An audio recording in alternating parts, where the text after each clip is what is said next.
മാതാവിനോടുള്ള സംരക്ഷണ പ്രാർത്ഥന.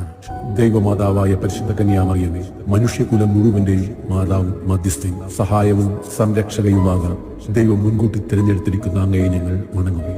ഞങ്ങളുടെ കുടുംബത്തിന്റെ മാതാവും സംരക്ഷകയുമായി ഇന്ന് ഞങ്ങൾ അങ്ങയെ സ്വീകരിക്കുന്നു. അമ്മേ, അങ്ങയുടെ ശക്തമായ സംരക്ഷണത്താൽ ആത്മീയവും ശാരീരികവുമായ എല്ലാ ആപത്തുകളിൽ നിന്നും, പ്രത്യേകിച്ച് പൈശാചിക ശക്തികളുടെ ഉപദ്രവങ്ങൾ, അഗ്നിബാധ, ജലപ്രളയം, ഇടിമിന്നൽ, കൊടുങ്കാറ്റ്, ഭൂമികുലുക്കം, വാഹനാപകടങ്ങൾ എന്നിവയിൽ നിന്നും, കള്ളന്മാർ, അക്രമികൾ എന്നിവരിൽ നിന്നും ഞങ്ങളെയും ഞങ്ങളുടെ ഭവനങ്ങളെയും സംരക്ഷിക്കണമേ. ഈ ഭവനത്തിൽ വസിക്കുന്ന എല്ലാവരും അങ്ങയുടെ സ്വന്തമായതുകൊണ്ട് എല്ലാ അത്യാഹിതങ്ങളിൽ നിന്നും ശാരീരിക അസുഖങ്ങളിൽ നിന്നും ഞങ്ങളെ സംരക്ഷിക്കണമേ. ഏറ്റവും പ്രധാനമായി പാപം ഭക്ഷിക്കുന്നതിനും എല്ലാ കാര്യങ്ങളിലും ദൈവേഷ്ടം നിറവേറ്റിക്കൊണ്ട് ദൈവാനുഗ്രഹത്തിൽ ജീവിക്കുന്നതിനും എന്നേക്കുമായി അങ്ങേക്ക് പ്രതിഷ്ഠിക്കപ്പെട്ടിരിക്കുന്ന ഞങ്ങൾ എല്ലാവർക്കുമായി അങ്ങേ തിരുക്കുമാരനോട് പ്രാർത്ഥിക്കണമേ.